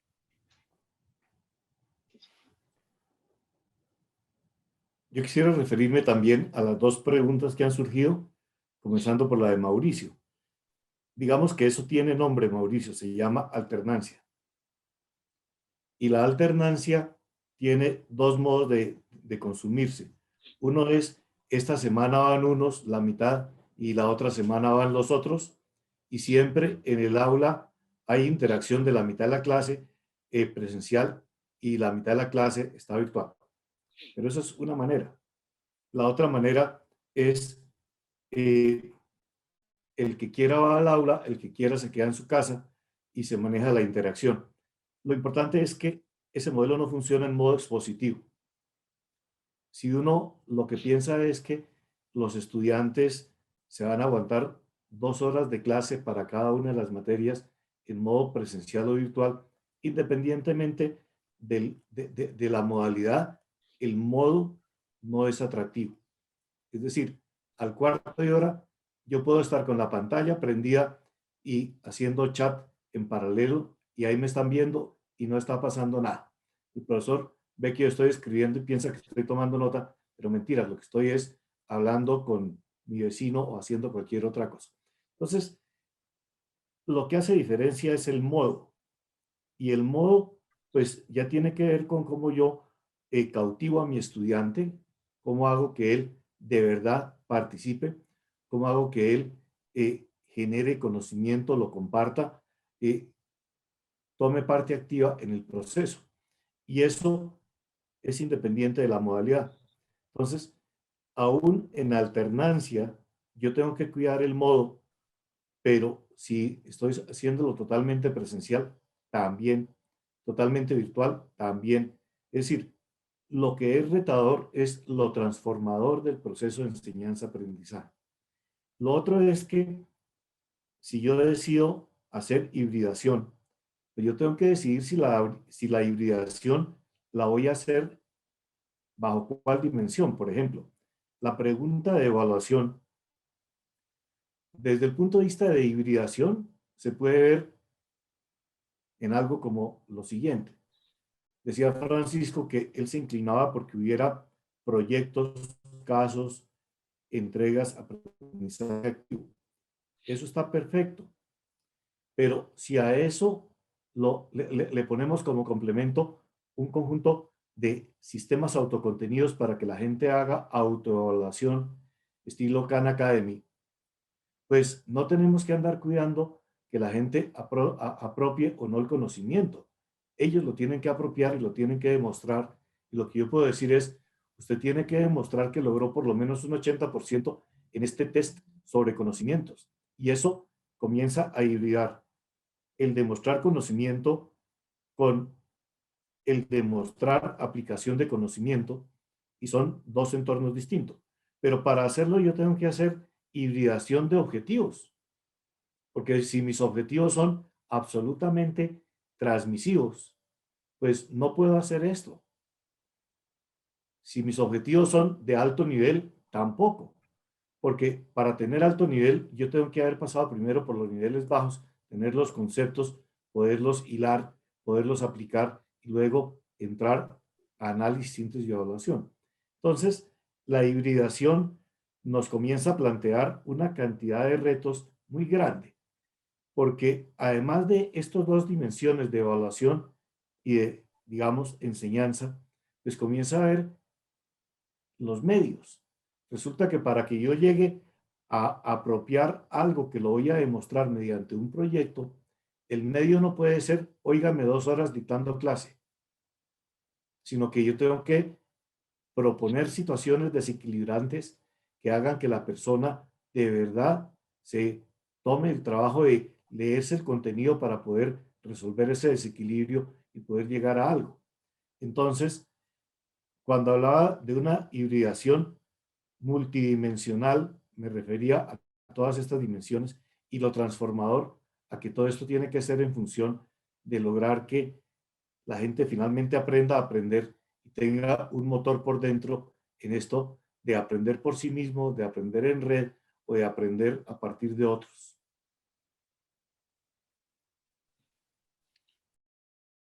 Gracias. Súper. Tenemos la mano levantada de... Y, por favor, Enrique. ¿Sí? sí. Ya, perfecto. Muchas gracias, Mauricio. Muchas gracias a los panelistas. Mi nombre es Luis Enrique Ibarra. Soy académico del Departamento de Arte y Letras y enseño taller de diseño y sistemas para los jóvenes que están recién ingresando también. Tengo software para el diseño. Y quería comentarles un poco cuál es el contexto en que está el interés de nosotros por conocer la docencia híbrida, al menos desde la perspectiva de nuestra disciplina. Nosotros tuvimos que partir con una docencia virtual absoluta como la mayoría de las universidades del mundo, ¿no es cierto? En un ambiente virtual de aprendizaje, pero sin tener un ambiente virtual de aprendizaje. Y cometimos muchos errores, nos reunimos con los estudiantes, los sobrecargamos de tareas y hubo un montón de cosas que pasaron en el camino para empezar ya este segundo año ya con un poquito más de conocimiento de lo que estábamos haciendo.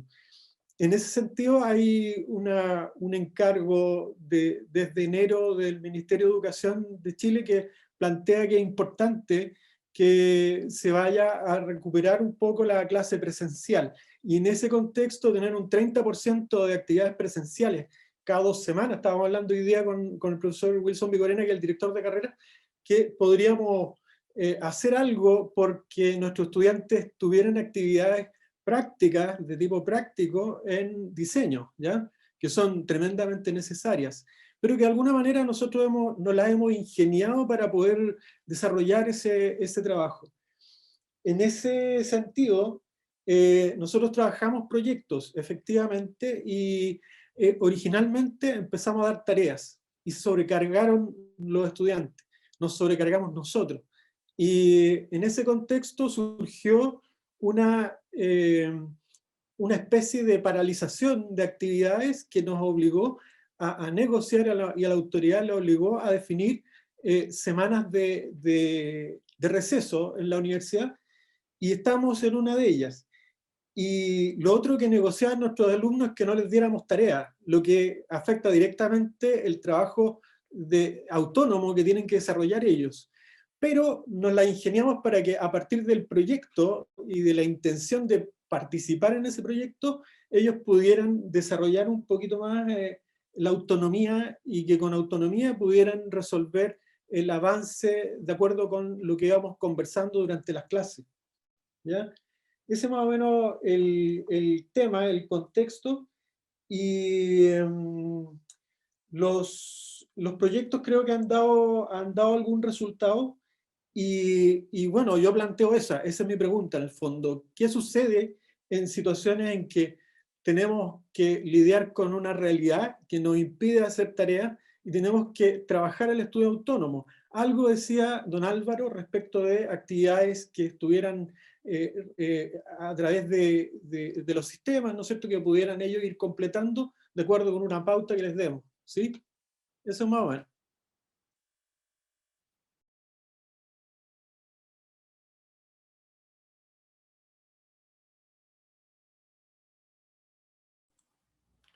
Yo quisiera simplemente destacar lo que tú nos has planteado como caso, porque es un magnífico ejemplo de cómo la necesidad hacia el maestro.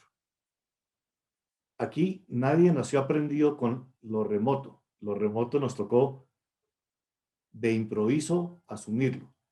Pero cuando comienza el diálogo entre los profesores y con los estudiantes, y cuando comienza la reflexión sobre los recursos que tenemos y las normas que hay, comenzamos a encontrarle soluciones creativas a esto.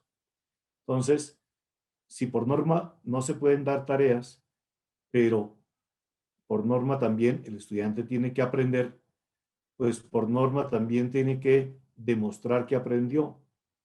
Entonces, es muy posible que nosotros tengamos que, siguiendo la norma, encontrar cómo se generan las evidencias y muy probablemente existe algo sobre las competencias. Esa misma norma de competencias les va a decir cómo demostrarlas. Mi recomendación es, no busquemos una respuesta, sino busquemos un principio que nos ayude a buscar múltiples respuestas. Y ese principio, pues básicamente está en encontrarle el valor agregado a cada una de las oportunidades.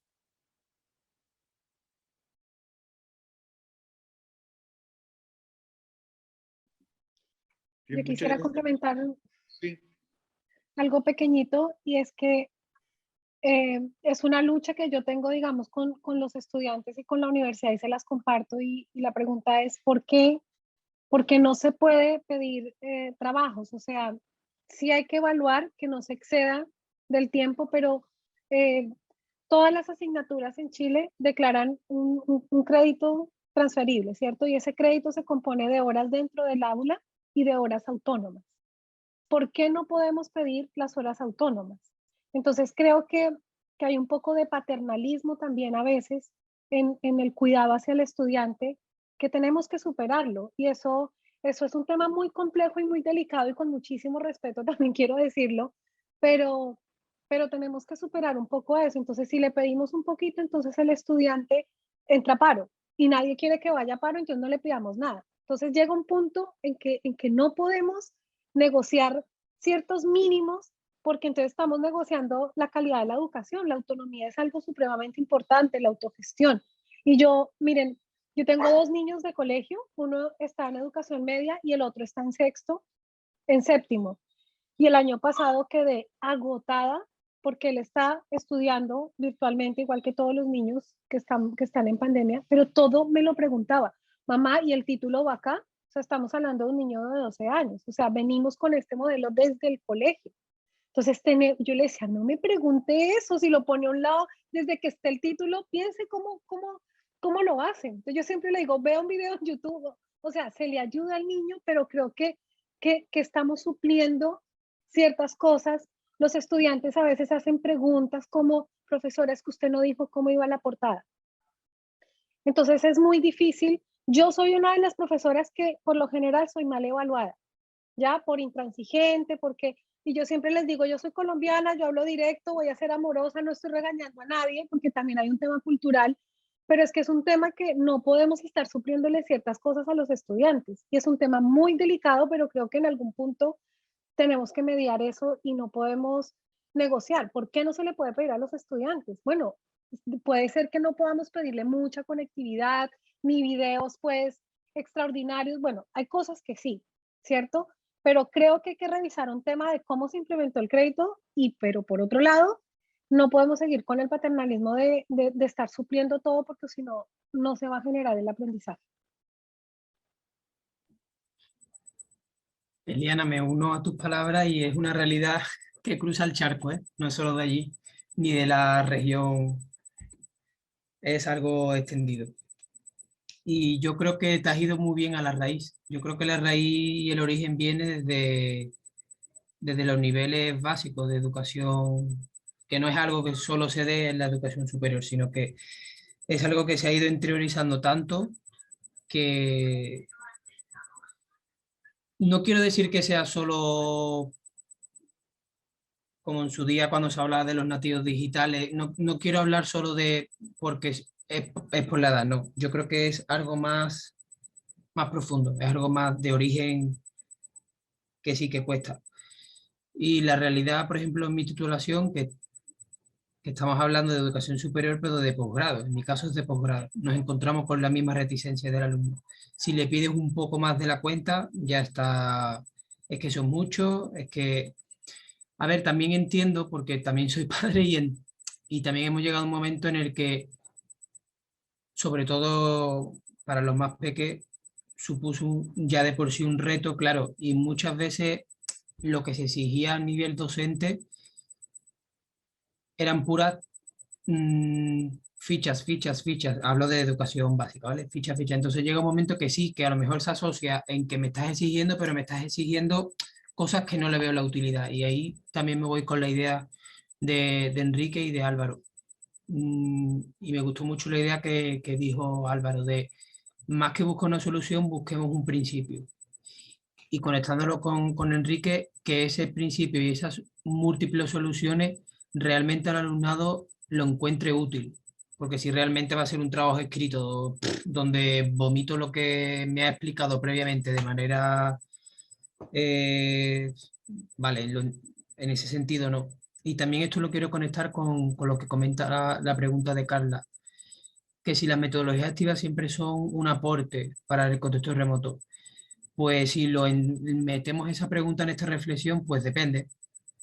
Desde el punto de vista docente, yo te diría que sí, pero claro, si nos metemos en la reticencia de los alumnos, ¿qué hacemos?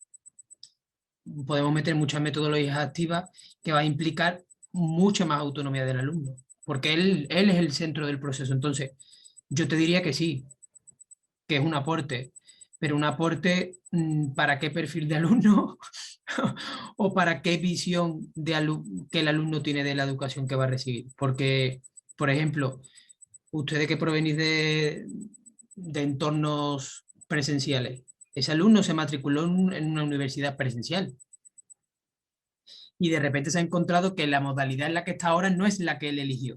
Él se matriculó en una universidad presencial. ¿Vale? Entonces se unen muchos factores, mucha reticencia y yo creo que sí que no es una solución, no es un problema, es un problema multifactorial, entonces las soluciones ni son fáciles ni son únicas.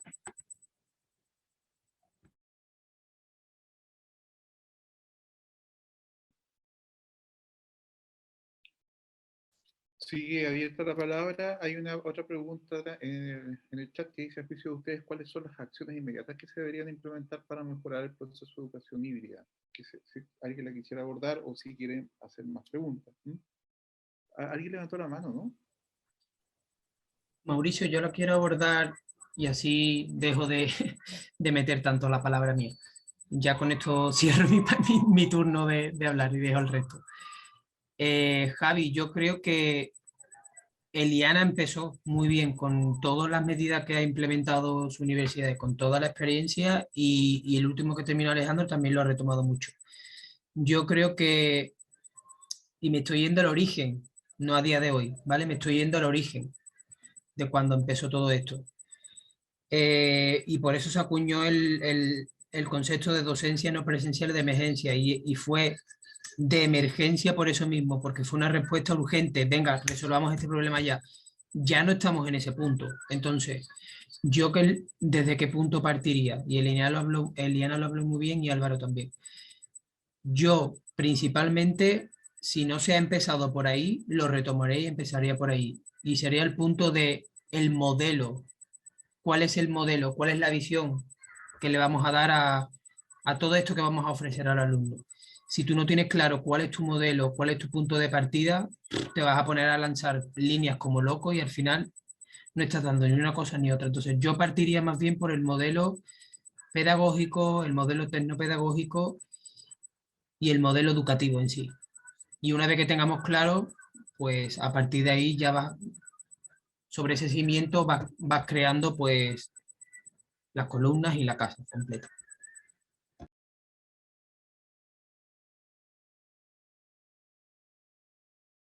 Gracias, Francisco.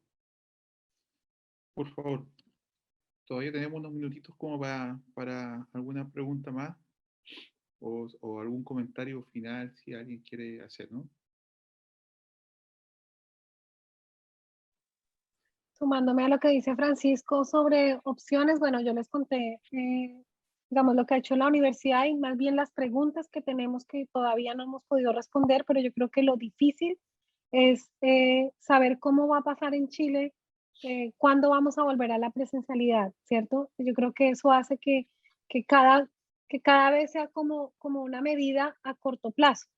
Entonces ahí yo creo que hay que tomar las palabras del profesor Álvaro que nos dice buscar más bien el principio más que la acción, sabiendo también que quiero decir una palabra, pero no en forma peyorativa, estamos improvisando un poco, una improvisación planificada, ¿cierto? No quiero que suene como poco profesional, pero en cierta medida también aceptar que las medidas que estamos tomando, como Francisco nos lo dijo en su presentación, eh, son obligadas, ¿cierto? Y de un programa que no nació así, estamos como en la marcha tratando de ver cómo podemos hacerlo. Y yo creo que si lo reconocemos, lo transparentamos y respiramos un poquito, eso también puede llegar a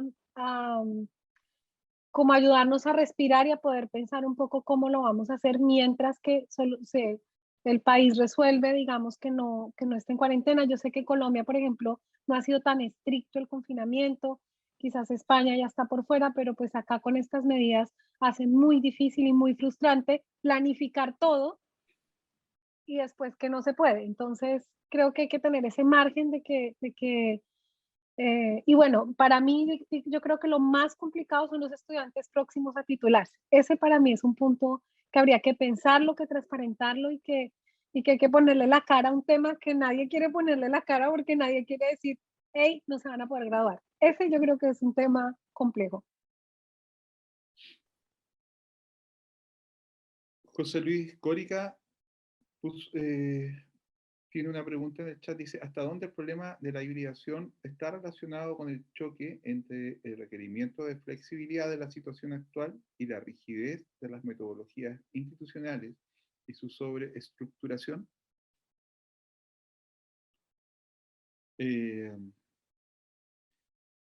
Yo quiero, o sea, aprovechando esa pregunta y como haciendo una reflexión, yo creo que aquí hay una oportunidad súper valiosa también, porque en general uno como profesor, eh, yo creo que es lo normal, ¿cierto? Que encontramos que lo hacemos súper bien, que hacemos nuestras clases y que nos va fantástico y que logramos nuestros objetivos de aprendizaje.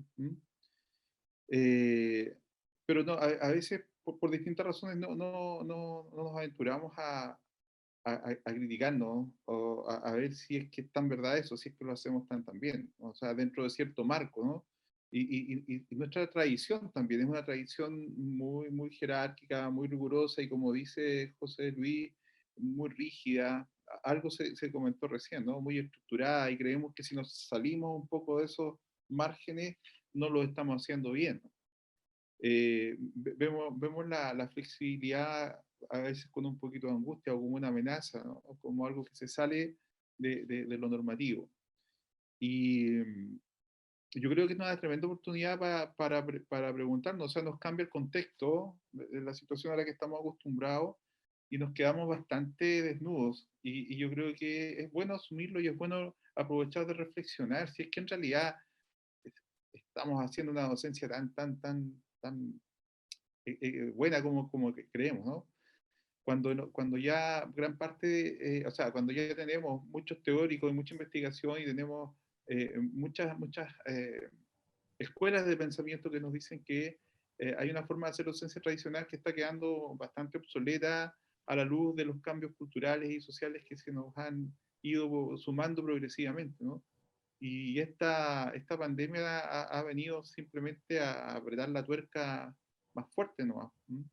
Y yo creo que todavía no estamos a la altura de ofrecer alternativas de diseños curriculares eh, que nos permitan eh, ser más inmunes, ¿cierto? A estos cambios culturales bruscos. Creo que en ese sentido el remesón no solo es para los profesores, sino que es un remesón para la institución completa que tiene que ponerse a repensar la forma en que estamos planificando nuestros procesos de aprendizaje. Eh, y justamente incorporar mucha más flexibilidad, mucha más creatividad. Nosotros también creo que estamos un poco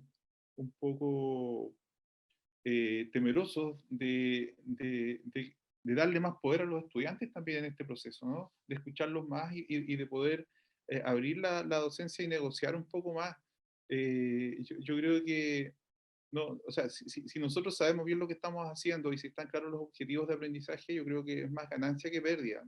No se malinterprete lo que quiero decir, pero pero yo creo que los estudiantes también nos pueden enseñar mucho de cómo orientar y cómo lograr los objetivos cuando ellos tienen claro cuáles son los objetivos, ¿no? Y nosotros también, obviamente. Eso lo comparto, podría, vamos a decir más cosas, lo comparto como una reflexión, como unas palabras, ya estamos llegando a la hora de cierre, y no quiero cerrar brusco porque todavía me faltan los agradecimientos, ¿cierto? Y me falta la cosa más formal, pero quería ofrecer la palabra ya como última, digamos, como última vez. Ahí Wilson había pedido la palabra, parece, ¿no? Sí, correcto, Mauricio. Y me quería colgar un poquito de lo último que expresaste con respecto a, bueno, antes que nada agradecer, ¿cierto?, a las personas, a los docentes, a los expertos que pusieron. De todos logré robarme un poquito de conocimiento y ideas un poco para poder enfrentar este futuro incierto y fluido que estamos viviendo. Y un poco yo creo, Mauricio, que hay un tema que quizás no hemos evaluado mucho, que es la responsabilidad que tiene el estudiante en este nuevo escenario. Porque creo yo que esta idea que creo y apareció, ¿cierto?, en lo que el docente presentó don Álvaro presentó con respecto a este test, que es lo que más nos aqueja, que es la evaluación, cómo evaluar. Podría existir, ¿cierto?, en un nuevo escenario un sistema que el alumno se autoevalúe. Sería el sueño, ¿cierto?, de que el estudiante fuera el que realmente mediara en si aprendió o no aprendió, y que él un poco definiera si quiere avanzar o no en su currículum. Pero por supuesto que eso exige un nivel de madurez distinto, diferente, pero creo que este cambio está gatillando eso. O sea, nosotros podemos seguir hipotéticamente continuar en este escenario, y ellos van a egresar probablemente con muchas dificultades. Yo conozco el caso de un colega, un amigo que es psicólogo, le tocó estudiar en los tiempos del 73, donde un gran porcentaje de sus docentes desaparecieron y tuvo que egresar de igual forma. Entonces, después tuvo que él buscar, ¿cierto?, las herramientas para poder nivelar sus conocimientos. Tuvo que quizá en algún momento emigró a España, estuvo en Israel, estuvo en varias partes, para poder nivelar esa deficiencia. Creo que estamos frente a un escenario bastante similar, donde el estudiante va a tener que asumir una responsabilidad sobre su deficiencia, que obviamente nosotros no vamos a poder de ninguna forma regular en el tiempo que estamos viviendo. O sea, lo que viene ahora, creo yo, es súper decisivo para un cambio radical de ambas partes, digamos, desde el que enseña y el que aprende, donde asume un rol mucho más protagonista el que aprende, creo yo. Bueno, eso quería un poco, tenía esa idea y quería compartirla. Gracias. Gracias, Wilson. Bueno, ya estamos llegando a la hora. También quiero ser súper respetuoso con los tiempos comprometidos de nuestros invitados. Bien, Eliana, Francisco, Álvaro, infinitamente agradecido de su generosidad y de haber aceptado esta invitación. A todos los colegas de la universidad que han asistido ahora también quiero agradecerles su asistencia. Me quedo con una sensación súper grata de haber logrado nuestro objetivo, de haber aprendido una tremenda, digamos, pistas, luces, ¿cierto? Y contextos para poder descifrar esta situación en la que estamos y saber bien hacia dónde encaminarnos, ¿no? hacia dónde dirigirnos. Quedamos de todas maneras en contacto porque de una u otra manera, algunos con más reflexión y con más avance que otros, en el caso de nosotros estamos recién partiendo en esto, igual yo creo que hace valioso estos espacios para conversar, para compartir soluciones, ya inspiraciones. Así que vamos a quedar igual en contacto y nada, pues volver a agradecerle. Hasta una próxima encuentro oportunidad. Encantado de conocerles también. Muchas gracias, se pasaron.